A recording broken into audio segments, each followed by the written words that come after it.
भगवान सबको सब कुछ दे या ना दे, लेकिन कभी किसी व्यक्ति को गरीबी ना देवे, क्योंकि गरीबी से बुरा इस संसार में कोई अभिशाप नहीं। गरीबी इस संसार में सबसे बड़ा अभिशाप है। इतने में सुदामा आ गए। पत्नी सुशीला ने पूछा, स्वामी कुछ लाए? तब सुदामा ने कहा, ओम नमो भगवते वासुदेवाय नमः। समझ गए? कुछ नहीं। पत्नी रोने लगी, बिलखने लगी और सुदामा से लड़ने लगी, कहने लगी, स्वामी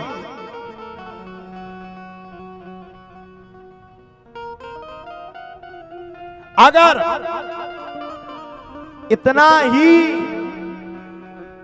सब कुछ करना था तो इन बच्चों को जन्म क्यों दिए? भगवान ने सुदामा की गरीबी को देखा तो भगवान भी रोने लगे। माता रुक्मिणी ने कहा, आप कुछ क्यों नहीं करते? भगवान ने कहा, मैं क्या करूं? सुदामा मुझसे कुछ मंगाते ही नहीं है, मैं क्या दे दूं? सुदामा कुछ कहते ही नहीं है, मैं क्या कर दूं? सुदामा कुछ कहते ही नहीं है। तब रुक्मिणी ने कहा, सुदामा कुछ नहीं कहेगा, सुदामा स्वाभिमानी है। अगर अब कुछ करना है तो आपको करना है, जाओ जाकर के अपने मित्र की रक्षा करो। मित्र की रक्षा की बात सुनी तो भगवान स्वयं भिखारी का रूप धारण करके सुदामा के दरवाजे पर खड़े हो गए और कहने लगे, देनहार कोई और है, भेजत है दिन रैन, लोग भरम हम पर करें, याते नीचे ने। सुदामा जी महाराज के सामने जाकर के भगवान श्री कृष्ण भिक्षा मंगाने लगे। सुदामा की पत्नी ने कहा, बोले भगवान हमारे यहाँ कुछ नहीं है, गरीबी है। और जब सुदामा की स्थिति को सुने तब तो भगवान भी वहां पर बैठ करके रोने लगे। धोती फटी सी लटी दुपटी, अरु पायो पा नहीं की नहीं सामा, द्वार खड़ो तुझ दुर्बल एक, रहियो चक सो वसुधा अभिराम, पूछत दीन दयाल को नाम, बतावत आपनो नाम सुदामा। भगवान श्री कृष्ण ने सुशीला से कहा, देवी क्यों विलाप करती हो? तुम्हारे पति के मित्र तो स्वयं द्वारकाधीश भगवान कृष्ण हैं, और मेरी एक बात को क्यों नहीं मानती? अपने पति को स्वयं द्वारकाधीश भगवान के पास क्यों नहीं पहुंचाती? बातों को जब सुना तब तो सुशीला जानती थी कि अगर वो अपने स्वामी के सामने ये कहते कि द्वारकाधीश के पास क्यों नहीं गए, तो स्वामी जाकर के उल्टा कहने लगे। कुछ मंगाने की कह नहीं सकती। सुशीला ने एक बहाने से पति से कहा, स्वामी आपके मित्र द्वारकाधीश है? सुदामा ने कहा, बिल्कुल। आप उनसे मिलने के लिए क्यों नहीं जाते? सुदामा ने कहा, कैसे जाऊं, कुछ ले जाने के लिए ही नहीं है। मेरी तो वो स्थिति नहीं कि मैं एक मुट्ठी चावल भी ले जाऊं, कैसे जाऊं? भगवान ने तत्काल सुदामा से कहा, पत्नी ने तुरंत, सुशीला ने कहा, आप चावल की चिंता मत करो, आप जाने की तैयारी करो, मैं पड़ोसन से मांग करके लाती हूँ। दौड़ करके सुशीला गई और पड़ोसन से 4 मुट्ठी चावल लेकर के आई, और 4 मुट्ठी चावल सुशीला ने 4 मुट्ठी चावल की पोटली बना करके सुदामा जी महाराज को दी, और सुदामा जी महाराज उस 4 मुट्ठी चावल की पोटली को लेकर के उस तड़कती हुई धूप में सुदामा जी महाराज भगवान को पाने के लिए चल पड़े।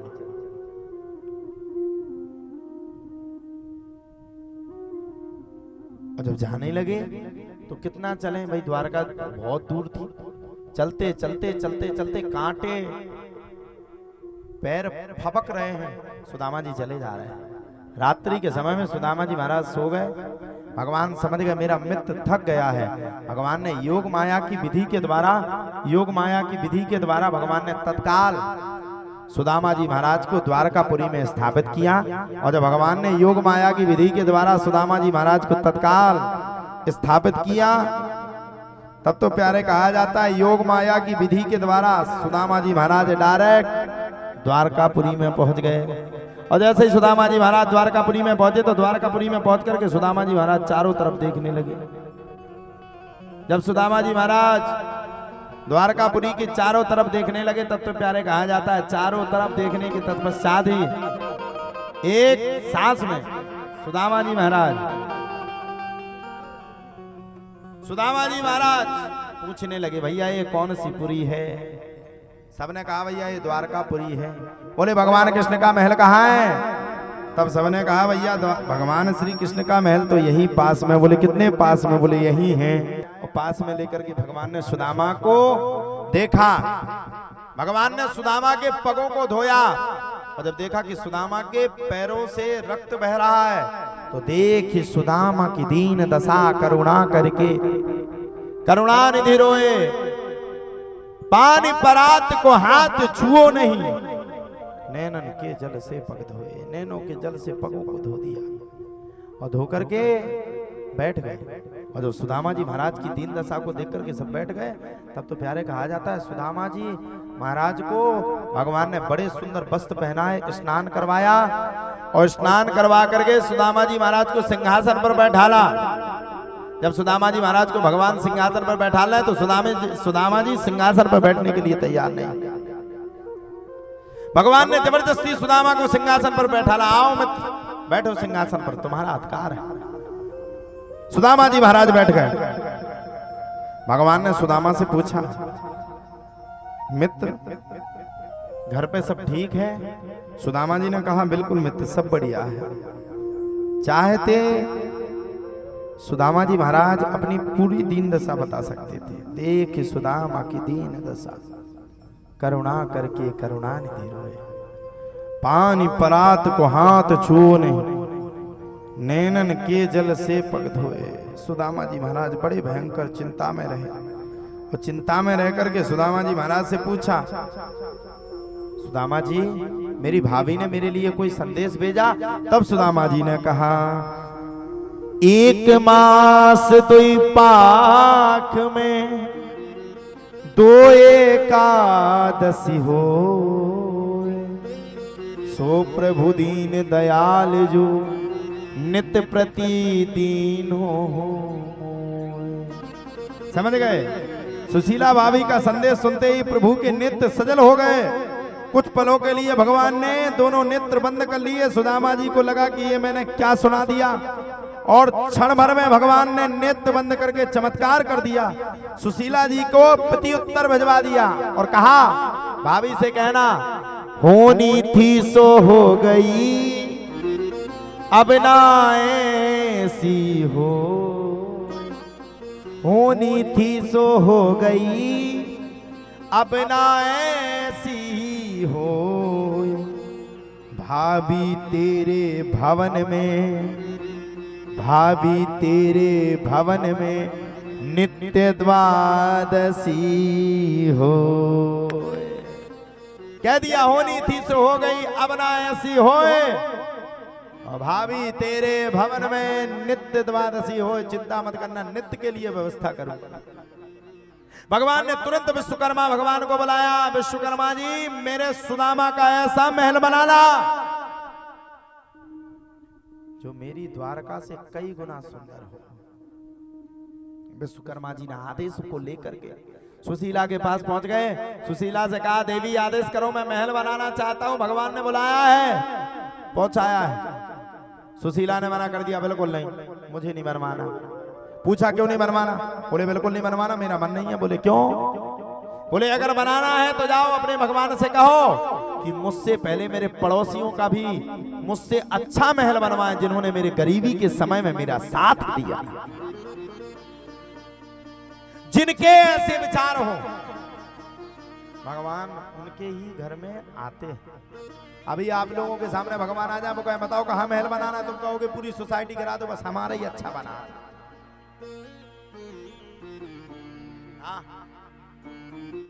लेकिन धन्य है सुशीला, किसी की बात नहीं मानी। बोले अपने भगवान से कहो सबके लिए महल बनाओ, तो हम तैयार हैं। जब सबके महल की बातों को सुना, भगवान से पूछा, और जैसे भगवान से पूछा भगवान ने तुरंत कह दिया ठीक है भैया, अगर मेरी भाभी की यही इच्छा है तो पुण्य हो या ना हो, मुझे ये सब चीजें बिल्कुल मायने नहीं रखती। जाओ, जाकर के लिए सुशीला भाभी के लिए सुंदर महल बनाओ। उस सुशीला भाभी के जितने गांव वाले हैं, पड़ोसी हैं, सब के लिए एक एक महल बना करके तैयार करो। सबके लिए महल बनवाने की प्रक्रिया चली, सबके लिए सुंदर महल बने। और सुशीला का महल भी बड़ा सुंदर बना, बड़ा सुंदर। कुछ समय तक सुदामा जी महाराज द्वारकापुरी में रहे और अब भगवान से जब विदा मांगे तो भगवान ने सुदामा जी को पैदल पैदल चलवाया। पूछो क्यों चलवाया? भगवान ने सुदामा को इसलिए पैदल चलवाया क्योंकि सुदामा जैसे ब्राह्मण के पग अगर द्वारका में पड़ गए तो बार बार ऐसा ब्राह्मण हो पाना मुश्किल है, इसलिए भगवान ने सुदामा जैसे ब्राह्मण की पग पड़वाया। पहुंचे सुदामा जी महाराज जैसे पहुंचे अपने गांव में तो देखा भैया झोपड़ी ओपड़ी तो है ही नहीं। दिमाग खराब, भैया फिर से द्वारका आ गए क्या? इतने में सुशीला आ गई। सुशीला को नहीं पहचान पाए सुदामा जी, हाथ जोड़ करके बोले, दो देवी आप कौन हो? सुशीला ने कहा भूल गए इतने जल्दी, मैं आपकी पत्नी हूं। और देखो भगवान ने कितना, देखो भगवान ने 3 मुट्ठी चावल के बदले क्या क्या नहीं दिया। जब 1 मुट्ठी चावल सुदामा ने पाया, भगवान ने 1 मुट्ठी चावल पाया तो सुदामा को 1 लोग दान कर दिया। 2 मुट्ठी चावल पाया तो सुदामा को 2 लोग दान कर दिया। और जब तीसरी मुट्ठी पाने वाले थे रुक्मणी मैया ने हाथ को छीन लिया और छीन करके रुक्मणी माता ने 1 मुट्ठी चावल को पाया और वरदान दे दिया कि जाओ सुशीला, आज से तुम्हारे घर पर हमारे दोनों पग ही हमेशा रहेंगे। और वो करके बताया माता रुक्मणी ने। जब सुदामा ने देखा कि भगवान ने सब कुछ दे दिया, धन धान संपत्ति ऐश्वर्य सब कुछ आ गया, तब तो भगवान के सामने सुशीला ने हाथ जोड़े और सुदामा जी महाराज ने कहा कि भगवान जैसा हमें दिया सबको देना। राज्य का सुख भोगते हुए भी भगवान को याद किया। अंत में सुदामा जी महाराज भगवान के श्री चरणों में प्राप्त हुए। बोलो कृष्ण सुदामा जी महाराज की। ऐसा सुदामा जी महाराज का चरित्र है।